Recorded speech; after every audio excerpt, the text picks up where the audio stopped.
just record a little bit just to see how that's going to work out. And then we can That's post that to like YouTube or you're something. recording as well. What's that? Showing on my screen, you're recording as well. Nice. Yeah. That's fantastic. So as It's not far creepy at all. as functionality of this, are you intending? I didn't read about it, but do you have to download and sign up to call in, or can you just No. So call in? yeah. So the way they've got it set up is like you've got a host, and it's like the host has the package. So in this case, it'd be like me or Ryan or whoever wants to do it. They would host it, and then basically you send out, just like I did today, you just send out invitations. Once those invitations go out, people click on it. Yep, cool. And you have up to 100 participants initially, or 500 or 1,000 if you buy the bigger packages. Yeah, I signed in and created my own account, so I wasn't sure if that was a requirement or just because I feel like most people would be disinclined to log in and download an app versus just being able to click a link and connect. Yeah, I think that it should let them, but we'll have to try that with Jake or somebody, because actually probably do it with Scott, because I know Scott has an Android because he's a peasant now. So now that he has kids, but like the rest of us, Join the dad club. right? He's no longer a baller. He's probably going to sell his plane. Has to do all that stuff just so he can afford to buy diapers and wet wipes. We can mock him. Let's see. So they've also got this option for me to be able to share some stuff. So let me do that and kind of talk about the Trello stuff real quick. Have you guys used Trello at all? I know I showed it to Ryan. There it is.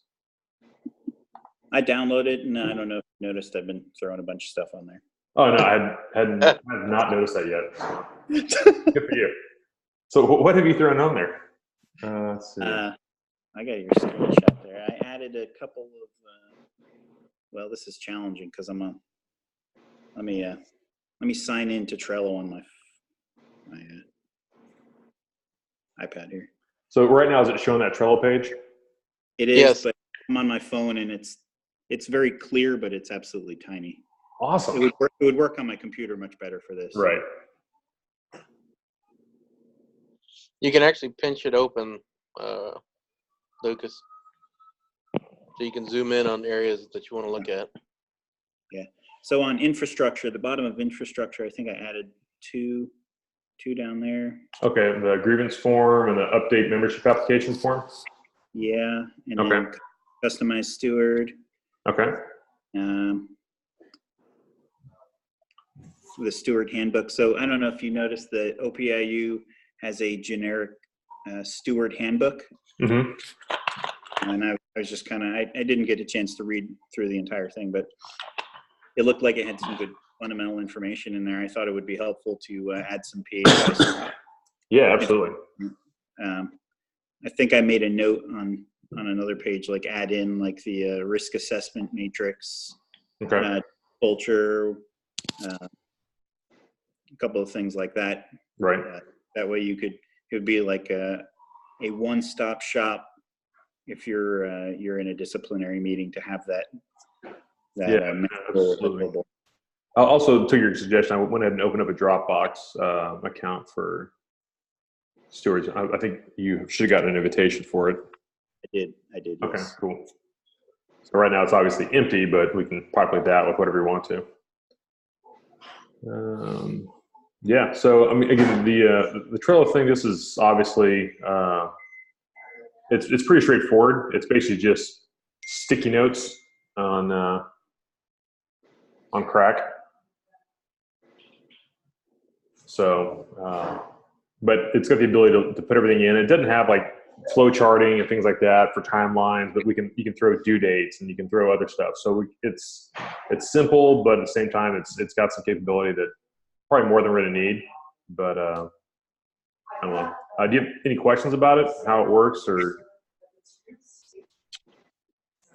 I didn't have any questions specifically, but I thought maybe some rules of engagement might be beneficial. I mean, that way you don't end up with everybody just throwing something on there like me. Yeah, I mean, I think probably the easiest thing to do would just be if you throw stuff on there, just like put throw in like your initials on it. I mean, it does that anyway with the comments. So So it takes care of a lot of that stuff. Yeah, I think there was one note I did with my initials, and the rest I didn't. Yeah, like the comments, it shows initials, that kind of thing. I think maybe if we do like checklists, just put initials next to those when you throw one on there, and then sign, or when you sign it off or get it done. But I'm not, even if we just do that with comments, I'm not overly concerned with doing this thing top down. And whatever you guys think is helpful is, I'm all for. So yeah. And also, I'd like to just basically use this as a kind of a repository to throw ideas in and things like that. I mean, if we're not, we could do the Facebook thing we do in the Facebook group if you guys want. Whatever you guys think is the easiest way to get stuff across. I'm good with these meetings whenever you guys want to do them. And this is straightforward and simple. I mean, if we just want to do it before, I mean, there's a lot to do. So at this point, I'm just gonna. I think this is definitely beneficial for tracking certain items, as far as to what extent, like, for example, if there is a set communications that have to occur for a grievance. Mm-hmm. I don't know if you'd want to go in as far as saying like each grievance would get a card until it's complete. And then, a grievance would have step 1 communication, step 2, like all the processes that way. Right. Those timeline events wouldn't be missed or could be easily tracked. Sure. That's a possibility. It sounds good to me. I don't know how often those grievances occur, if that would be too bulky to have a card for each one, or. Yeah, I don't think they occur that often. More often, I mean, I've probably dealt with probably like half a dozen disciplinary meetings already, just in the past year. Those are way more common just because it's management or some pilot doing something stupid, or management getting froggy and decided they wanted to, stomp on somebody for no real reason. So I have a couple of questions outside the norm here. Absolutely. Go for it. So I was reading on the OPIU website, and there was it was like a Q&A, and it made a comment about union dues, that when a member signs up, they will not pay union dues until the next contract signing is ratified, basically. So one of your notes under the members section was lower dues for new members. Yeah. And so based on what I read there, I was under the impression that it might be possible to work that in, to say that when you join the union, you will not pay dues until the next contract is ratified, which could be very beneficial. Yeah, absolutely. That's huge. Where'd you find that? It was on the OPIU website. Let me see if I can bring it back up here. I think I got it back out of the app here. I'm not sure if it's going to just. We got it here somewhere. Let me see here. So, opiu.org, and then it was like a Q&A, something. How much are dues? Let me see if I can go back and create it here. Give me a second.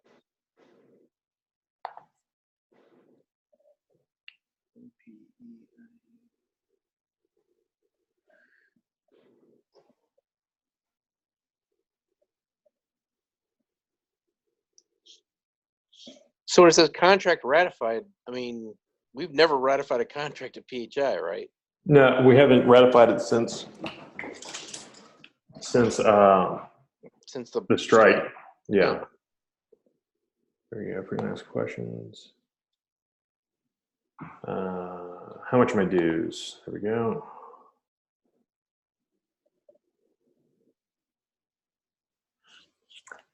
I think maybe that's talking about dues for like when you organize, but that's definitely something we can ask about. Okay.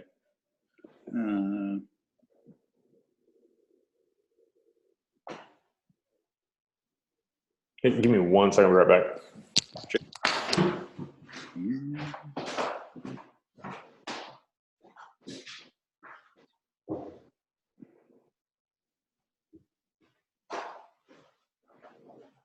But it also tells you right there that each local decides on the dues rate.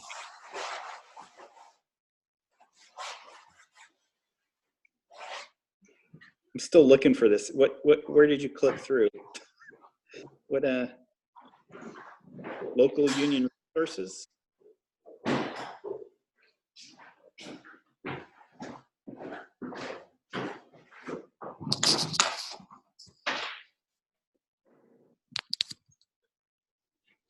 Sorry about that.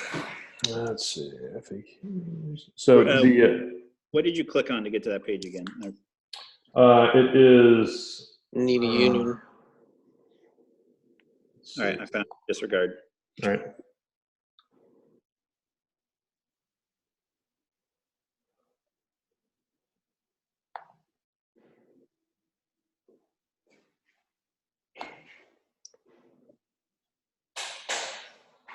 So one of the things that Pete Catalano was telling me was the secretary treasurer, or they've got a person who's basically in charge of running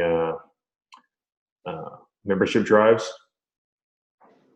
So they're like, been talking to Pete, they talked to Greg about, hey, let's do a membership drive. It's like, yeah, that's great, but let's give people something to actually buy into first, not just, hey, you should give us money because we're the union. But if it's something where we can talk to them and say, hey, look, this isn't going to cost you anything until we get new collective bargaining agreement, then that's a lot different. Well, the other, Gordon, the other thing is that first sentence says each local decides their own dues rate. Right. The problem is they've got to, there's a lot of money that has to go to the state and everything else. Get out of here. So, plus, it has to go to state. I mean, you've seen that. What's the thing Pete sent out? The monthly financial report. Yep. And it's got dues for, there's like strike insurance. There's freaking stuff that goes, I guess PHP doesn't exist anymore, but apparently we're still holding money for them, which I don't understand. Like PHP is no more. They're defunct. So why are we giving them money or saving money for them? Yeah. So, but yeah, we'll give you some of my biggest questions. And I asked Pete about, hey, so something about dues. And I talked to Paul Bolesky, who's the next guy up in the union, and he said, yeah, so there's no initiation fees right now, but I'm like, okay, so that means they can be cheaper? Does it mean they're gonna be more at some point? What's that mean? So he's basically gave me stuff. Cool. So still there, Lucas? He's disappeared.